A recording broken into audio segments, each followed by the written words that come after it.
Assalamualaikum warahmatullahi wabarakatuh. Perkenalkan, nama saya Farida Tunjana, NPM 21100200011 dari kelas 1A Sistem Informasi Reguler Pagi Banjarmasin. Nah, di sini saya akan menjelaskan apa itu pengawasan atau controlling, yang mana bagian dari pengantar manajemen bisnis. Dalam pengawasan atau controlling, di sini kita akan membahas 4 pembahasan, yang mana 4 pembahasan ini penting dalam controlling atau pengawasan. Yang pertama adalah pengertian. Kita harus mengetahui apa itu pengertian, definisi dari pengawasan dan controlling itu sendiri, supaya dapat memahami lebih baik. Yang kedua, ini adalah tipe-tipe controlling. Memiliki berbagai macam tipe, yang mana di sini kita akan mengetahui apa saja itu tipe dari controlling dan bagaimana pengertian dari masing-masing tipe tersebut. Yang ketiga, kita akan mengetahui yang namanya tahapan dalam sebuah pengawasan atau controlling yang memiliki berbagai tahapan. Kita akan mempelajari apa saja tahapan tersebut. Yang keempat, kita akan memahami karakteristik karena dalam controlling dapat pengawasan juga memiliki beberapa karakteristik yang mana nanti kita akan dijelaskan pada slide selanjutnya. Dan langsung saja kita buka pada pengertian. Apa itu pengertian pengawasan? Pengertian pengawasan adalah suatu sistematik untuk penetapan standar pelaksanaan dengan tujuan-tujuan perencanaan, merancang sistem informasi umpan balik, membandingkan kegiatan nyata dengan standar yang telah ditetapkan sebelumnya, menentukan dan mengukur penyimpangan-penyimpangan, serta mengambil koreksi yang diperlukan untuk menjamin bahwa semua sumber daya perusahaan dipergunakan dengan cara yang paling efektif dan efisien dalam pencapaian tujuan-tujuan perusahaan. Selanjutnya, tipe-tipe pengawasan. Apa saja tipe-tipe dalam pengawasan? Yang pertama ini adalah pengawasan pendahuluan atau feed forward control. Ini adalah pengawasan yang menggunakan pendekatan aktif dan agresif, yaitu pendeteksi masalah-masalah dan mengambil tindakan yang diperlukan sebelum masalah terjadi. Yang kedua ini adalah tipe pengawasan konkuren. Pengawasan ini merupakan proses di mana aspek tertentu dari suatu prosedur harus disetujui dulu, atau syarat tertentu harus dipenuhi dulu sebelum kegiatan-kegiatan bisa dilanjutkan, sehingga lebih menjamin ketepatan pelaksanaan suatu kegiatan.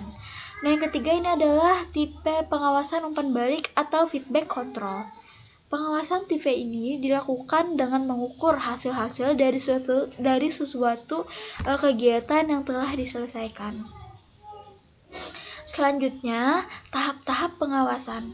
Yang pertama, ini adalah tahap penetapan standar pelaksanaan atau perencanaan. Yang kedua, ini kita harus menentukan pengukuran pelaksanaan kegiatan. Yang ketiga, ini pengukuran pelaksanaan kegiatan. Yang keempat, ini pembandingan dengan standar evaluasi. Dan yang terakhir, ini adalah tahap pengawasan pengambilan tindakan koreksi apabila diperlukan. Selanjutnya, ini karakteristik pengawasan. Jadi karakteristik pengawasan itu harus akurat, tepat waktu, objektif dan menyeluruh, fleksibel, realistik secara ekonomis. Nah, terpusat pada titik-titik pengawasan strategik. Setelah itu realistik secara organisasional. Terkoordinasi dengan aliran kerja organisasi, bersifat sebagai petunjuk dan operasional. Dan yang terakhir ini adalah diterima para anggota organisasi. Pentingnya pengawasan.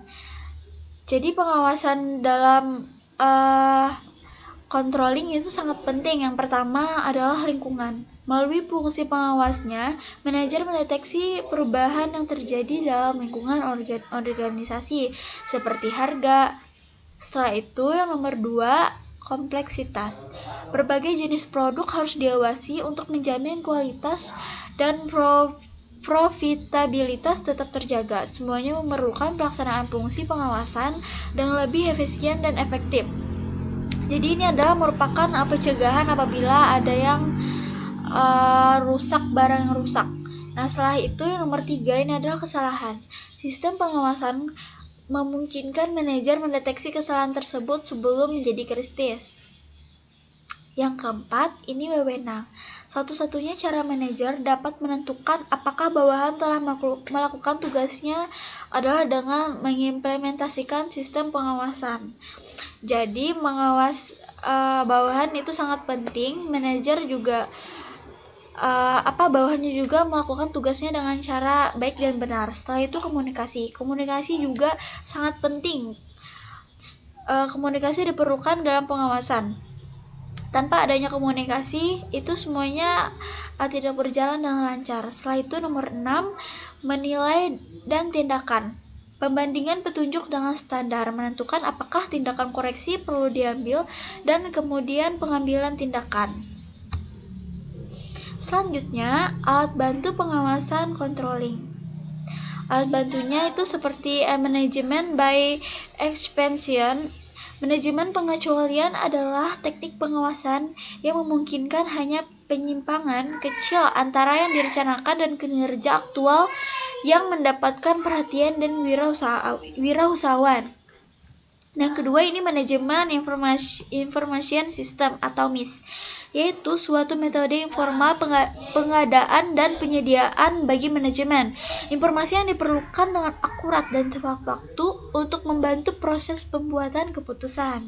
Nah, setelah itu alat bantu analisa rasio. Ini adalah proses pengambilan informasi dengan menghitung rasio yang didasarkan ukuran finansial yang muncul pada neraca dan neraca rugi laba. Yang terakhir ini adalah pengangguran. Anggaran adalah bagian fundamental dari banyak program pengawasan organisasi. Sekian, ini adalah presentasi dari saya. Apabila ada salah kata, mohon maaf. Apabila ada topik wal hidayah. Wassalamualaikum warahmatullahi wabarakatuh.